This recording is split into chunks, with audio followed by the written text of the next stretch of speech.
안녕하세요. 정말 하늘신이 도왔다는 생각밖에 들지 않는 요즘 임금님 귀는 당나귀기 하고 외치고 싶어서 이곳을 물어물어 찾아온 30대 여성입니다. 저는 어릴 때부터 꽤 똑똑하다는 이야기를 많이 듣고 자랐는데요. 사람이 아무리 공부를 잘해도 사람을 대하는 일에 있어서는 그 머리가 쓸모없다는 것을 깨닫게 되었습니다. 요즘은 경찰도 보이스피싱이 당하는 시대라고 많이들 하지 않겠습니까? 제가 당하기 전까지는 어떻게 그런 일이 있을 수 있냐고 생각했었습니다. 하지만 저에게 이런 일이 생기고 나니까 충분히 가능한 일이라는 생각이 들면서 앞으로는 사람을 더욱 경계하고 조심해야겠다고 느끼게 되었습니다. 시작 전에 미리 말씀을 드리자면 당연히 제가 사기를 당한 일은 아니고요. 정말 그럴 뻔했던 이야기를 풀어보려고 합니다. 제 주위에 현명한 분들이 없었더라면 글쎄요. 제가 지금쯤 어떤 소가리를 하면서 살고 있을지 감이 전혀 오지 않습니다. 아무튼 여러분, 서론을 너무 길게 잡고 싶지 않으니 지금부터 저에게 일어났던 그 기가 막히고 황당한 이야기를 한번 시작해 보도록 하겠습니다. 끝까지 저와 함께 해주신다면 저는 정말 더할 나위 없이 행복할 것 같습니다. 저는 저의 대단한 예비신랑에 대한 이야기를 풀어보고자 이곳을 찾아왔습니다. 저의 예비신랑과 저랑은 제가 일을 하고 있는 로펌 앞 건물에서 만나게 되었는데 사실 제 직업이 변호사였기 때문에 그 앞에서 우연히도 만날 수 있었습니다. 저희 로펌 건물에 변호사 사무실이 무척이나 많이 들어와 있었기 때문에 길이 여러 갈래로 복잡하게 나 있었고 처음 오는 사람들은 사무실을 찾지 못하는 경우가 허다했습니다. 대부분 바쁘니까 길을 잃은 사람에게 관심을 주거나 오지랖을 부리지 않곤 했는데 그날 제 예비신랑이 혼자 길을 헤매는 것을 보고 문득 안쓰러운 마음이 들었습니다. 평소와는 다르게 예비신랑에서 어디를 찾으시냐고 물어봤더니 사실 어딜 찾는 게 아니라 마음이 답답해서 이쪽 저쪽을 오가는 중이라고 하더라고요. 저에게 소송을 해야 하나 말아야 하나 고민을 하고 있는 중이라고 하면서 여기서 제일 좋은 로펌이 어디냐고 묻는 게 아니겠습니까? 일단 인상이 상당히 호감형이었고 소위 말하는 꽃미남 스타일의 얼굴이었기 때문에 저는 문득 이 사람의 사정이 궁금해졌습니다. 길을 가다가도 한 번쯤은 돌아볼 법한 외모를 가진 남자에게 끌리지 않을 여자가 어디 있겠습니까? 그래서 무슨 일이냐고 한번 말씀해 보시라고 시간을 내게 됐습니다. 그러자 예비신랑은 저에게 전 여자친구에게 돈을 빌려주었는데 그 여자가 갚지도 않고 연락도 끊어버린 채 잠수를 탔다는 이야기를 하더라고요. 돈도 돈이지만 사람에게 당한 배신감이 너무 커서 전 여자친구에게 소송을 걸겠다고 큰 소리를 쳤다면서 어떻게 해야 할지 모르겠다고 고민을 하고 있었습니다. 액수가 꽤 크다고 하길래 대략 몇 천만 원은 되나 보다 하면서 살짝 조언을 드리기로 마음을 먹었죠. 제가 소송까지 도와드리기는 조금 힘들고 조언만 살짝 해드리자면 시간이 꽤 많이 걸릴 거예요. 이거는 형사사기 소송으로 진행을 해야 하는데 전 여자친구분께서 변제를 하겠다고 한 증거 같은 게 있을까요? 통화 녹음이라든지 문자 메시지 같은 거요. 그러자 예비신랑은 고개를 절레절레 저으면서 그냥 믿고 빌려주었던 돈이었기 때문에 그런 증거는 하나도 가지고 있지 않다고 이야기를 하더라고요. 저는 솔직하게 그런 경우에는 돈을 돌려받기 힘들 거라고 그리고 상대방이 잠수인 상태라면 민사까지 걸어서 가압류를 해야 하는데 적어도 3년은 걸릴 거라 현실적인 조언을 드렸습니다. 그러자 예비신랑은 저를 보면서 약간 홀가분한 얼굴로 조언 감사하다면서 소송은 한 번 더 생각해보고 진행을 하겠다고 하더라고요. 대신 제 조언 덕분에 마음이 가벼워진 것은 사실이기 때문에 나중에 차라도 한 잔 대접하고 싶다고 하면서 제 명함을 달라고 말을 하는 겁니다. 혹시라도 소송을 맡기게 된다면 저에게 부탁하고 싶다는 말을 덧붙이면서 손을 내미는데 저도 모르게 명함을 꺼내고 있었습니다. 저도 변호사이기도 하고 소송을 하나라도 더 맡으면 저에게 이익이 되는 건 사실이라는 생각을 하면서 예비 신랑에게 명함을 주었습니다. 세상은 얼굴이 무기라는 말이 있듯이 잘생긴 사람이 저에게 먼저 번호를 달라는 식으로 말을 하니 가슴이 콩닥거리기도 하고 좋더라고요. 아무튼 명함을 주고 하루 이틀 정도는 예비 신랑을 생각하긴 했는데 사실 일이 너무 바빠서 까먹게 되었습니다.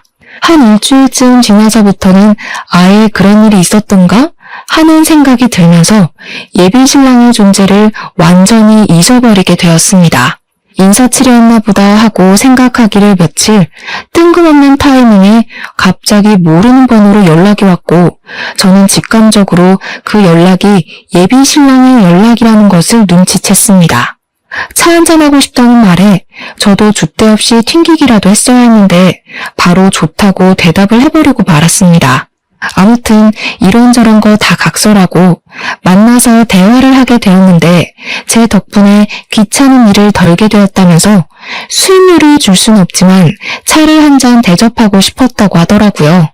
다음에 또 만날 수 있냐고 물어보는데 이게 바로 애프터 아니겠냐 하는 생각이 들어서 고개를 끄덕이니까 연락을 하겠다고 했습니다.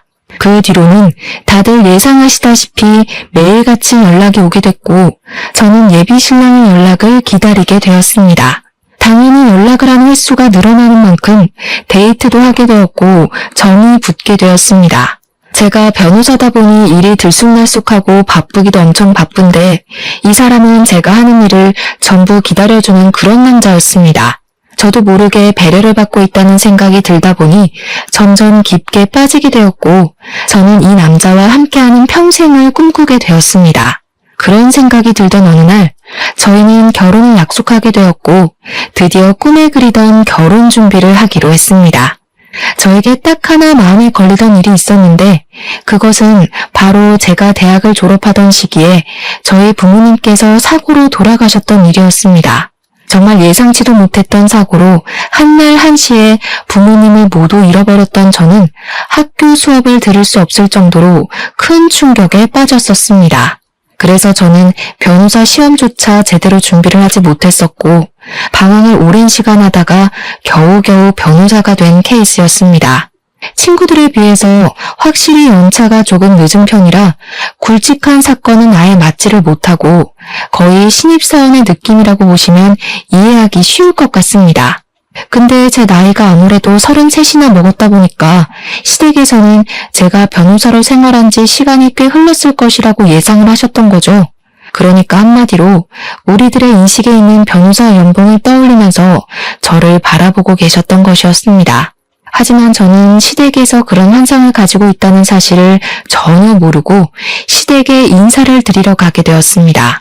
제가 부모님이 두 분 다 안 계시다 보니까 상견례라고 할 만한 자리를 만들 구실이 없어서 그냥 간단하게 시댁에서 인사를 드리고 이야기를 하는 것으로 마무리를 지었거든요.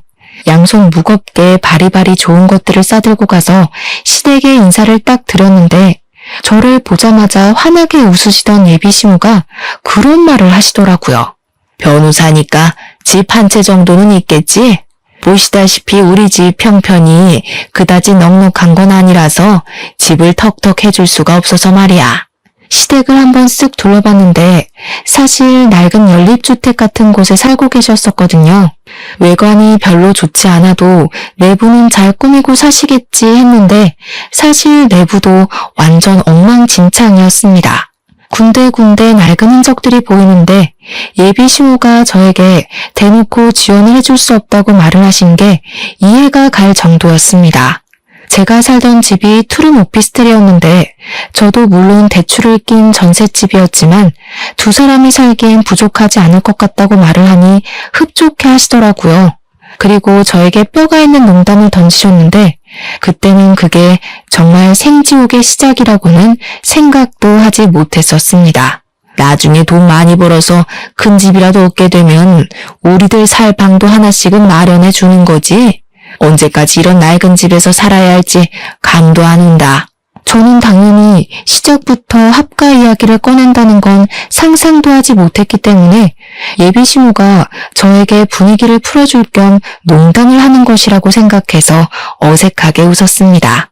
그랬더니 예비 시모가 눈을 뾰족하게 뜨면서 저한테 왜 웃냐고 자기 말이 웃기냐고 되묻는 게 아니겠습니까? 갑자기 이상해진 분위기에 저는 얼굴을 굳히면서 웃겨서 웃은 게 아니라 그냥 좋아서 웃은 거라고 대충 둘러댔습니다. 거기서 제가 어머님이 농담을 하시니까 웃었죠. 할 수도 없는 노릇 아니겠습니까? 그런데 예비 시모가 완전히 정색을 하시면서 자기가 농담한 거 아니라고 웃지 말라고 하시더라고요. 저는 당황했죠. 정색을 하고 이야기를 하시니까 정말로 나중에 합가를 하고 싶은 생각이 있으신가 싶어서요. 제가 그 시점에 연차가 쌓여가고 있었던 터라 사실은 같이 함께 살고 싶은 마음은 굴뚝 같았지만 결혼식 자체는 느긋하게 준비를 해서 올리고 싶었습니다. 원래 결혼 후에 여자들의 생활이란 뻔한 거 아니겠습니까? 일보다는 가정에 집중을 해야 하고 임신, 출산, 육아로 인해서 승진이 미뤄질 게 뻔하지 않습니까? 저는 제 자리를 조금 더 굳건하게 굳힌 다음에 결혼, 그리고 임신과 육아까지 집중을 하고 싶다는 생각이 강하게 들었기 때문에 결혼을 느긋하게 하고 싶었습니다. 친구들이 결혼을 하는 걸 보니까 다들 오랜 시간 천천히 준비를 해서 싸우기도 하고 화해도 하고 하면서 준비를 하더라고요. 또한 저는 부모님이 계시지 않았으니까 더 좋은 모습으로 당당하게 준비를 해서 하고 싶다는 생각이 굴뚝 같았습니다.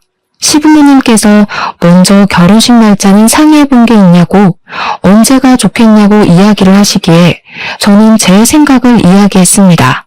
요즘 결혼식은 하나하나 부부가 직접 정하는 게 트렌드라고 하더라고요. 저도 아직 일의 안정을 찾지 못해서 천천히 여유롭게 준비를 하고 싶습니다. 대충 1년 정도 생각하고 준비를 하고 싶은데 어머님, 아버님 생각은 어떠세요? 1년이나?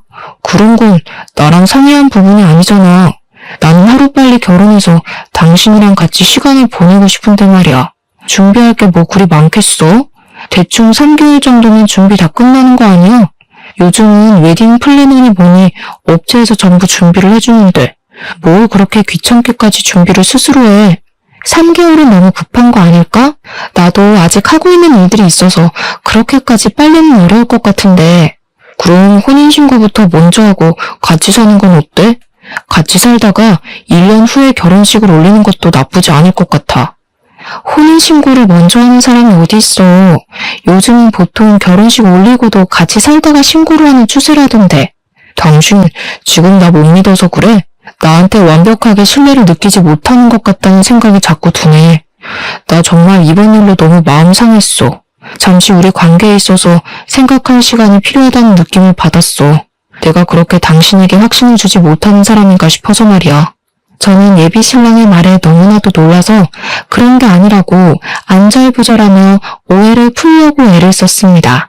점점 예비 신랑을 설득하면 설득할수록 그런 생각이 들더라고요. 내가 왜 이 좋은 걸 자꾸 미루려고 하는지.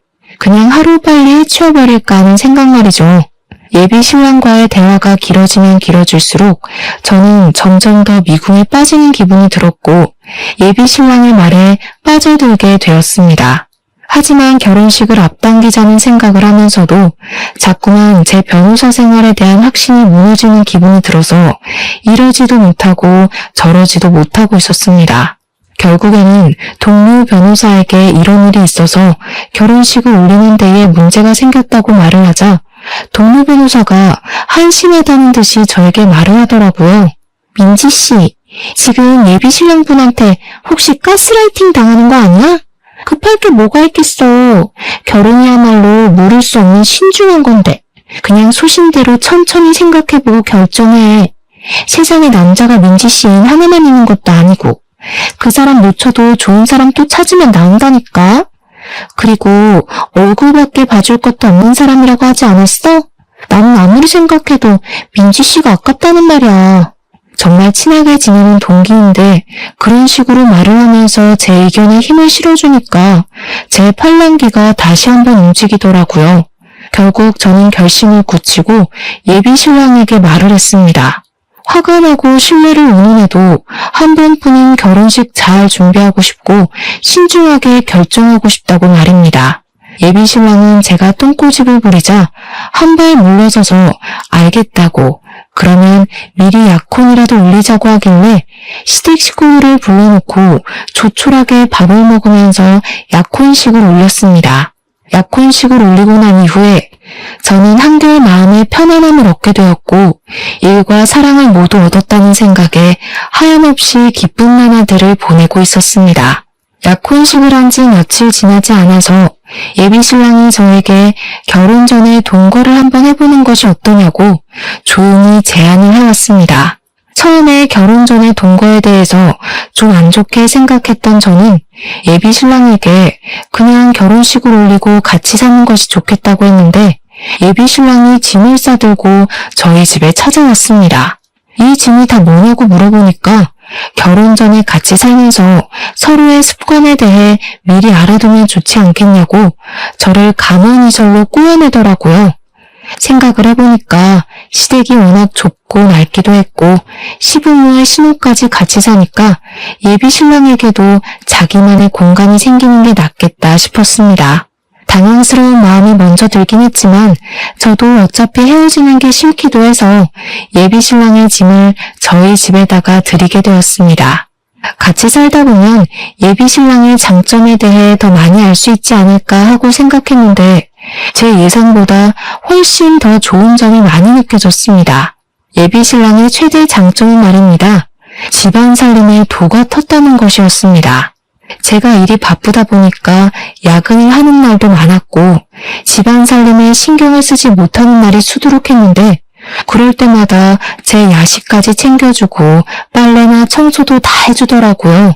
분명히 너저분한 것들이 늘어져 있어야 하는 우리 집 구석이 너무나도 깨끗하고 청결한 걸 보면서 정말 제 예비 신랑에게 엄지를 치켜세우지 않을 수 없었습니다.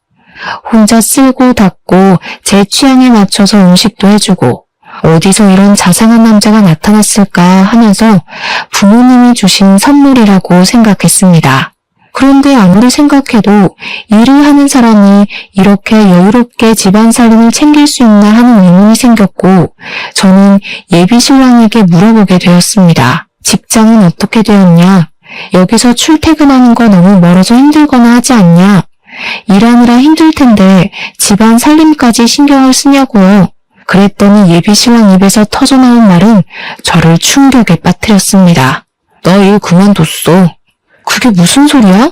우리가 결혼을 하기로 약속까지 한 상태에서 갑자기 일을 그만두면 어떡해? 잘 다니던 회사를 이렇게 뜬금없이. 잘 다니긴 무슨. 그냥 어쩔 수 없이 버티면서 다닌 거지. 이제 결혼도 할 거니까 나도 돈을 더 많이 벌어야 하지 않겠어? 그래서 일단 이직 준비를 하려고 해. 돈 더 주는 곳으로 내 능력을 인정받아서 들어간다면 우리 두 사람에게 잘된 일 아니야? 저는 예비 신랑이 일단 계획이 다 있는 것 같다는 생각이 들어서 일단 하고 싶다는 대로 해주겠다 생각을 했습니다. 집에서 시간을 보내면서 혼자 이력서를 쓰는 것 같기도 하고 이것저것 책도 들여다보는 것 같았는데 한 2주일 지나니까 그런 행동도 하지 않더라고요. 말로만 취업 준비를 한다고 하면서 집에서 살림을 하고 탱자탱자 우는데 벌써부터 가슴이 답답한 기분이 들어 예비 신랑을 붙잡고 이야기를 했습니다. 도대체 언제 취업을 할 것이며 제대로 노력은 하고 있는지에 대해서 들어보고 싶다고 말입니다. 내가 안 그래도 생각을 해봤는데 나 취직하지 말까? 나는 아무래도 전업주부로서의 삶이 더 잘 어울리는 것 같아. 그런 말이 어디 있어. 전업주부의 삶도 바쁘고 힘든 건 마찬가지야. 우리 미래를 생각해서 취업을 하는 게 낫지 않겠어? 대답은 알겠다고 잘만 하면서 정작 아무런 준비를 하지 않는 예비 신랑을 보며 저는 슬슬 불안한 마음이 들기 시작했습니다. 이런 식으로 가다가는 결혼식을 올린 이후에도 쭉 집에서 놀고 먹는 생활을 할 것처럼 보였기 때문이었습니다. 아무리 제가 변호사라고 해도 잘나가는 로펌에서 굵직한 사건을 맡는 변호사들이나 몇 억대 연봉을 받는 거지 저는 사실 그것까지는 아닌 일반 변호사였으니까요. 같이 동거를 시작한 지 2달이 흘렀을 무렵 예비신랑은 저에게 생활비가 없다고 하면서 반찬도 사놓고 과일도 사놓고 하려면 돈이 필요하다고 했습니다.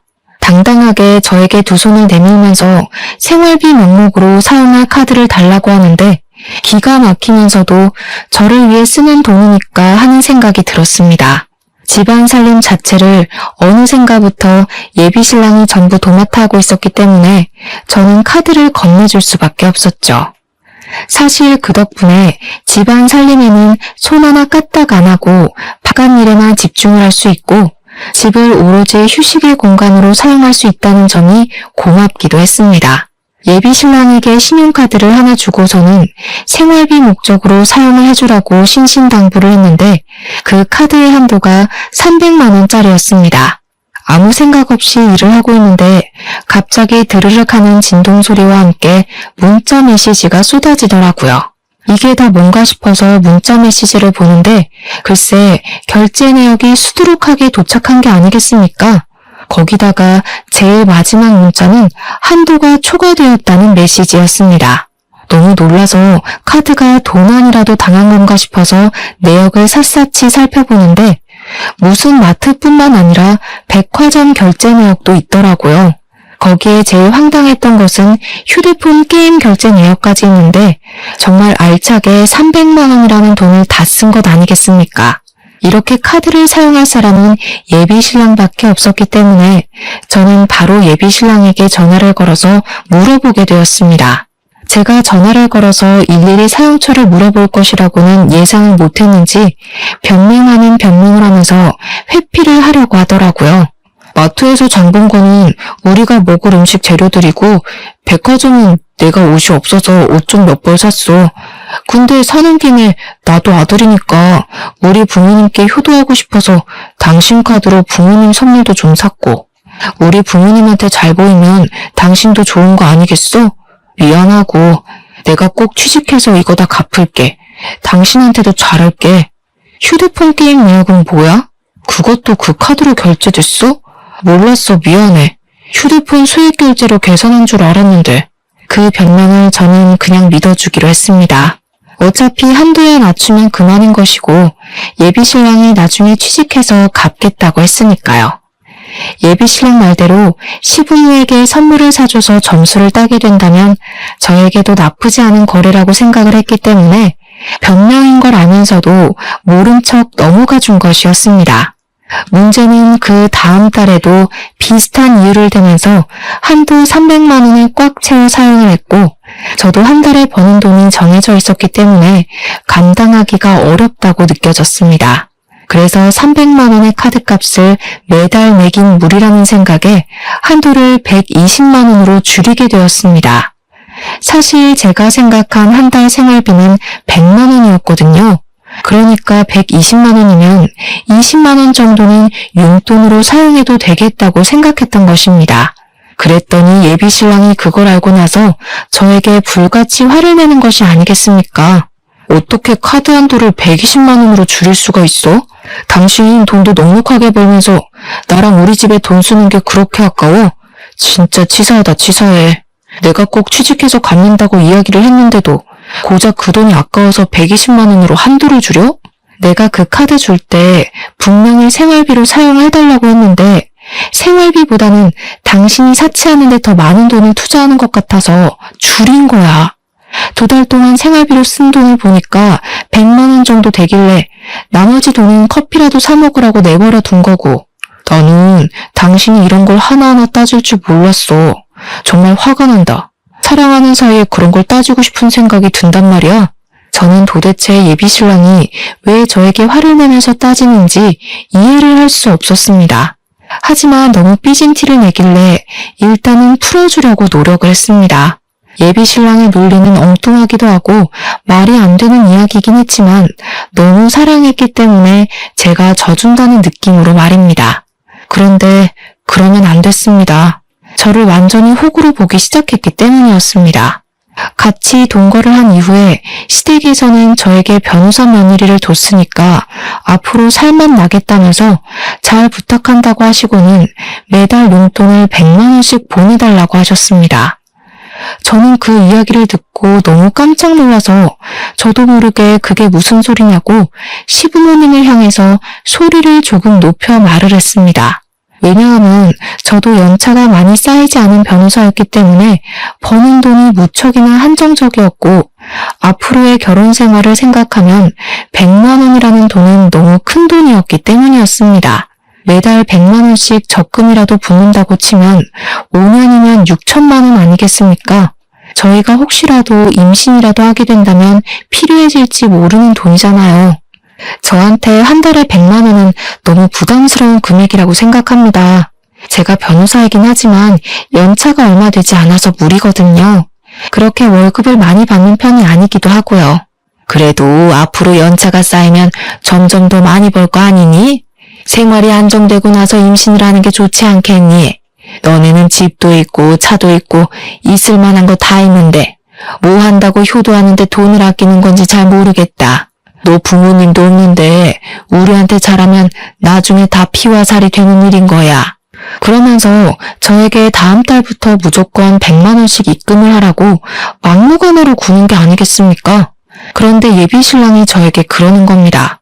시부모의 말처럼 저한테 부모님이 살아계신 것도 아닌데 시부모에게 효도를 해야 하지 않겠냐고요.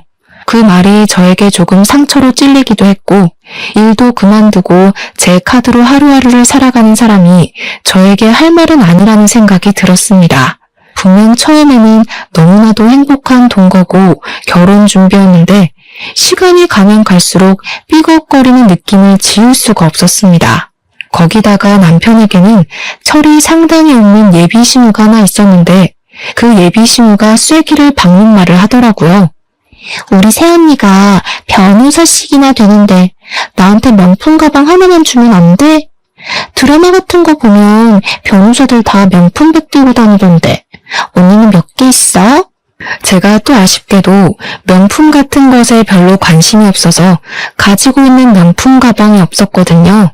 다른 변호사들도 저에게 명품 가방 하나쯤은 있어야 한다고 잔소리를 했지만 저는 그 비싼 돈을 주고 그걸 사야 할 이유를 모르겠더라고요.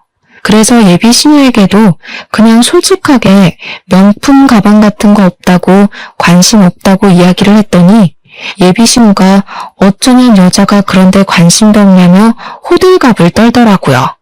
언니 변호사가 그런 비싼 가방을 들고 다녀야 와, 이 사람 능력이 좋구나. 이런 가방도 들고 다니는구나 하고 생각하게 되지 않겠어요? 내가 하나 골라줘야겠네. 나랑 백화점 가서 하나 사자. 사는 김에 내 것도 하나 사주면 너무너무 좋고. 그게 부담되면 우리 둘이 번갈아 가면서 쓰면 되지. 예비 신우의 의도가 너무 투명하게 느껴지는 덕분에 저는 필요 없다고 딱 잘라서 거절을 하게 되었습니다. 사람은 내면이 중요한 거니까요. 그랬더니 이 철없는 예비 신우가 저한테 사람 그렇게 안 봤는데 너무나도 쪼잔하다고 말을 하는 게 아니겠습니까? 그렇게 애써 시댁과 예비 신랑의 만인을 무시하려고 애를 쓰면서 저는 점점 더 마음을 굳혀가고 있었습니다. 같이 살아보니 결혼이랑은 왠지 거리가 멀게만 느껴져서 다시 한번 이 사람과의 관계에 있어 재정비를 해야겠다고 느끼고 있었습니다. 3개월이라는 시간이 더 흐르고 어느 날 사무실에서 일을 보고 있었는데 뜬금없이 예비 신우에게서 전화가 오는 게 아니겠습니까? 예, 점심시간에 잠깐 사무실 앞으로 나와봐라. 내가 지금 너네 사무실 건물 쪽으로 가고 있으니까 얼추 시간이 맞겠다.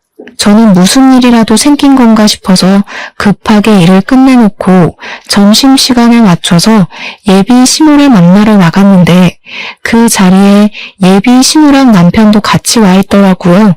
온 가족이 왜 총출동을 한 건가 싶어서 무슨 일이냐고 여쭈어보니까 저랑 갈 데가 있다면서 그냥 아무 소리 말고 따라오라고 하시더라고요. 영문도 모르고 끌려간 곳은 부동산이었습니다. 뜬금없이 무슨 부동산인가 했는데 글쎄 너무 자연스럽게 예비 신우가 자리 좀 보여주세요 하는 게 아니겠습니까? 따라오라는 말에 가보니까 웬 상가 건물을 하나 보여주는데 보증금 3억에 월세 200만 원짜리 자리라며 저에게 설명을 해주시더라고요. 갑자기 무슨 소리세요? 저 사무실 개업할 생각 없는데. 에? 계약하실 분이 오실 거라고 해서. 어때? 이 자리 좋아 보이지? 역도 가깝고 유동인구도 많고 말이야. 갑자기 예비신우가 끼어들어서 상가 조건이 참 좋다며 이야기를 하길래 무슨 속셈인가 싶어서 눈을 가늘게 뜨고 쳐다보았습니다. 너랑 내 동생이랑 카페라도 하나 차려볼까 싶은데 이 자리 계약 좀 해주면 안 되나 싶어서. 내가 직장을 다니려고 하니까 영 안 되겠더라고. 근데 우리 둘 다 백수다 보니까 대출이 안 나오지 뭐야? 당신 이름으로 받아서 하나 차려보려고. 대출만 한번 받아주면 우리가 제대로 돈 벌어서 꼭 갚을게. 무슨 소리를 하는 거야. 요즘 카페가 얼마나 많은데. 그 포화 상태인 곳으로 뛰어들겠다는 거야? 언니, 요즘 카페는 인테리어만 잘해두면 장사 다 잘 된대. 우리가 엄청 돌아다녀봤는데 이 자리만큼 좋은 자리를 못 봤다니까. 여기서 커피 장사하면 무조건 월에 몇 천만 원씩은 벌걸? 그러면 대출 받는 것도 금방 갚을 수 있어. 변호사 좋다는 게 뭐야. 사기당할 염려도 없고. 그러면서 마치 제가 계약을 당연히 해줄 것처럼 자기들끼리 이야기를 하는데 저의 소중한 점심시간에 이게 뭐하는 짓인지 골치가 아프더라고요. 저라고 그렇게 대출이 많이 나오지 않아요. 지금 이미 전세자금 대출도 있고요. 그래? 그럼 주변 변호사들한테 좀 빌리면 안 되나? 누가 3억이라는 돈을 턱턱 빌려주겠어. 능력이 있으면 당신이 친구들한테 빌려서 차려. 저는 그 말을 뒤로 사무실로 돌아왔고 제가 강경하게 나가자 예비신랑은 꼬리를 살랑살랑 흔들면서 저에게 카페 타령을 하기 시작했습니다. 저랑 연애할 때 만나던 예비신랑과 지금의 예비신랑은 너무나도 큰 차이가 있었습니다. 저만 보면 돈 타령에 뭐 하나 더 뜯어먹을 게 있나 없나 불을 밝히는 모습까지. 백수로 살면서 제 등골을 쭉쭉 빼먹는다는 느낌을 받은 거죠. 그렇게 슬슬 정을 떼고 있었던 어느 날 정말 말도 안 되는 일이 벌어지게 되었습니다. 제 사무실에 여자 3명이 찾아왔는데 아주 비장한 얼굴로 저에게 할 말이 있다고 하더라고요. 김민재 아시죠? 지금 만나고 있는 사람이라고 듣고 찾아왔는데. 김민재가 바로 제 예비신랑의 이름이었거든요. 저는 저를 어떻게 알고 찾아온 건지 무슨 말이 하고 싶어서 예비신랑의 이름을 꺼내는 건지 궁금했습니다. 그래서 다들 어떻게 오신 거냐고 제가 만나고 있는 사람이 맞는다고 이야기를 하니 여자 3명이서 서로 앞다투어 자기 할 말을 하려고 하더라고요. 제가 누구냐면요. 김민재랑 결혼을 준비하고 있다가 돈을 뜯긴 피해자입니다. 제가 그 인간한테 빌려준 돈이 글쎄 2천만 원이에요. 2천만 원. 돈만 뜯겼으면 다행이게요. 저는 김민재 아이까지 가진 사람이에요. 책임질 것처럼 굴더니 출산이 임박해오니까 잠수를 탄 거 있죠.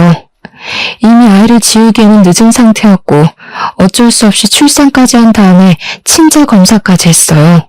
그러면서 저에게 친자 확인서를 보여주는데 거기에는 친자일 확률이 99.89%라는 정확한 수치가 적혀 있었습니다. 저는 그 결과지를 보면서도 지금 제가 듣고 있는 이야기들이 전부 예비신랑에 대한 이야기가 맞는 건지 헷갈리기 시작했습니다. 그만큼 현실감이라는 게 전혀 없었거든요. 저는 양육비를 받아내고 싶어서 소송을 하고 싶어요. 저는 김민재랑 사귀던 도중에 돈을 빌려달라고 해서 돈을 빌려줬어요. 부모님이 암에 걸렸다면 뭘 하나? 수술을 해야 한다고 하더라고요. 처음에는 암 수술비 1,000만 원, 그 뒤에는 입원비 700만 원, 약값 300만 원, 별별 거 다 합쳐서 총 2,700만 원이라는 돈을 뜯겼어요. 당연히 저희들 모두 그 돈도 돌려받고 싶고 제대로 콩밥 먹이고 싶다고 생각해서 변호사님을 찾아왔습니다. 예비신랑은 모든 여자들에게 돈을 뜯어낸 뒤 돈을 갚지 않은 것도 모자라서 완벽하게 잠수를 타버린 사기꾼이었던 것이었습니다. 그제야 모든 퍼즐이 맞춰지기 시작하더라고요. 처음에 저랑 사무실 앞에서 만났을 때 자기가 돈을 받아야 해서 소송을 한다 어쩐다 했던데 알고 보니 자기가 돈을 빌리고 튀어서 걱정이 되어 물어봤던 것이었습니다. 일을 그만두게 된 것도 회사가 어딘지 알고 있었던 여자가 찾아올 것을 대비해서 그만둔 것이고, 통장 또한 이미 가압류가 되어 있었던 것이었습니다. 돈을 벌어봐야 통장이 지급정지가 되어 있으니 돈을 뺄 수도 없고 해서 그냥 일을 그만둔 것입니다. 그동안 제 카드를 사용하면서 지내고 있었으니까 추적을 당할 염려도 없었고, 시댁에서 나와 저희 집에 들어온 것도 같은 맥락이었던 것입니다. 완전히 작정을 하고 여자들의 등을 쳐먹는 사기꾼이었던 것입니다. 변호사님, 지금이라도 늦지 않았어요. 돈으로 사기를 당한 게 아니라면 지금이라도 발 빼시고 아니면 어떻게든 받아내세요. 저희들 좀 도와주시면 안 될까요? 이대로 미움으로 살 수 없어요. 정말 믿을 수 없는 일이었지만 증거들을 전부 들이미는데 제가 어떻게 믿지 않을 수가 있겠습니까? 사기를 당한 여자들도 반반한 얼굴에 속아 모든 걸 다 내어준 불쌍한 사람들이었습니다. 돈이 많은 집안 딸들도 아니었고 하나같이 어렵게 벌어먹고 사는 사람들이었습니다. 하루 종일 힘들게 일해서 월급을 받아 생활하는 그녀들의 등을 쳐먹고 자기는 호의호식하고 지냈다는 게 정말 치가 떨릴 정도로 분노를 일으키게 하더라고요. 그런 사람들의 돈을 훔친 것도 모자라 애까지 두고 도망을 가다니, 그게 사람 새끼입니까? 저는 그 여자들의 복수를 돕기로 결심했습니다. 저는 여자들의 증언과 증거를 토대로 소송장을 써서 바로 고소를 진행하기로 했습니다. 그리고 저희 집에 가서 예비 신랑이 없는 틈을 타 비밀번호부터 바꾸고 모든 짐을 정리해 시댁으로 보내기로 마음을 먹었습니다. 예비 신랑이 시댁에서 카페를 창업할 이야기를 하겠다며 룰루랄라 나간 사이에 여자들을 불러서 모든 일을 일사천리로 진행했습니다. 그 와중에 예비 신랑이 제 카드로 샀던 옷들이나 물건들 있지 않겠습니까? 그것들은 전부 중고거래를 하는 사이트에 올려버렸습니다. 제 카드를 참 알차게도 썼더라고요. 비싼 브랜드의 옷부터 신발까지 전부 다 중고 사이트에 올렸더니 거래를 하겠다는 사람들이 줄을 섰더라고요. 그리고 예비 신랑이 저희 집에 들고 왔던 짐 중에서도 비싸 보이는 노트북이라던가 시계라던가 하는 물건들도 전부 중고거래 사이트에 올렸습니다. 물건들을 팔아서 나오는 돈이 소액일지 몰라도 예비 신랑의 전 여자친구들에게 나눠주려고 한 행동이었습니다. 고소 고발과는 별개로 양육비 청구 소송 또한 진행을 하게 되었는데 친자 확인서가 있어서 어렵지 않게 진행할 수 있었습니다. 강제성을 띠는 소송은 아니지만 이 인간이 정말 사람이라면 자기 아이에 대한 양육비는 지급을 해야 하지 않겠습니까? 한창 카페를 오픈할 생각에 신이 나 있던 시댁 식구들은 소송장을 받자마자 저에게 바로 전화가 걸려왔습니다. 예비 신랑은 집에 찾아왔다가 비밀번호가 바뀌어 있는 것을 보고 저에게 쉬지 않고 연락이 왔으나 저는 이미 집을 나와서 레지던스를 얻어서 잠시 지내고 있었습니다. 집에 있다가는 예비 신랑이 어떤 횡포를 부릴지 모른다는 생각을 하고 있었기 때문이었습니다. 예, 며느리야. 우리 아들이 이상한 일에 휘말린 것 같은데 네가 좀 도와줄 수 있겠니? 명색의 변호사 남편이 될 사람인데 이런 지저분한 일에 걸리면 안 되지 않겠어? 내용이 말이다. 우리 아들이 전에 만나던 여자가 있었는데 이게 다 오해고. 민지 씨 짐 오늘 용달차에 싣고 시댁으로 보낼 거예요. 그리고 소장에 찍힌 변호사 이름 못 보셨나 봐요? 오해? 오해는 무슨? 예비 신부는 소송장을 다시 한번 살피다가 피해자 변론인에 제 이름이 적혀있는 것을 보고 저에게 소리를 빽 지르더라고요. 너 지금 이게 뭐 하는 짓이야? 어디 이상한 여자들의 꿰매 넘어가서 이런 일을 벌여? 그 여자들이 우리 아들을 모함하는 거라니까. 모함이요? 증거가 이렇게 명확한데 무슨 모함입니까? 거기 보시면 변제 금액의 피해 보상까지 보이시죠? 깜빡 속았지 뭡니까? 글쎄 애까지 딸린 남자였는데 그것도 모르고 반반한 얼굴에 속아서 돈 주고 마음 주고 아주 큰일 날 뻔했어요. 지금이라도 진실을 알려준 그분들께 절을 해도 모자랄 판입니다. 변호사를 건드렸으니 당연히 그만한 죗값을 치러야 하지 않겠습니까? 당연히 법적 공방에서 돈이 없어 변호사를 준비하지 못한 예비 신랑 쪽은 개쪽을 당하게 되었습니다. 판사가 반론을 해보라고 했으나 아무것도 하지 못하고 우물쭈물하다가 변론 기회를 전부 놓쳤고 피해자들이 아닌 저에게 계속 잘못을 빌었습니다. 그런 모습을 본 판사는 예비신랑이 반성하는 모습이 전혀 없고 죄질이 나쁘며 한 건이 아니라 여러 건의 피해를 입혔다고 징역형을 선고했습니다. 보통 같으면 법정 구속이 그런 사건으로 일어나는 경우가 거의 없는데 판사님도 괘씸하셨던 것인지 바로 법정 구속을 때리시더라고요. 포승줄에 묶여서 끌려가는 예비신랑을 보면서 얼마나 웃음이 났는지 모르겠습니다. 피의자 신분이 된 예비신랑은 첫 번째 피해자에게는 혼인빙자 사기 혐의가 인정되어 5천만 원을 배상하라는 판결을 받게 되었습니다. 두 번째 피해자에게는 아이의 부모로서 최선을 다하라는 판결과 20살이 될 때까지의 양육비 총 1억을 지급하라는 판결이 나왔고요.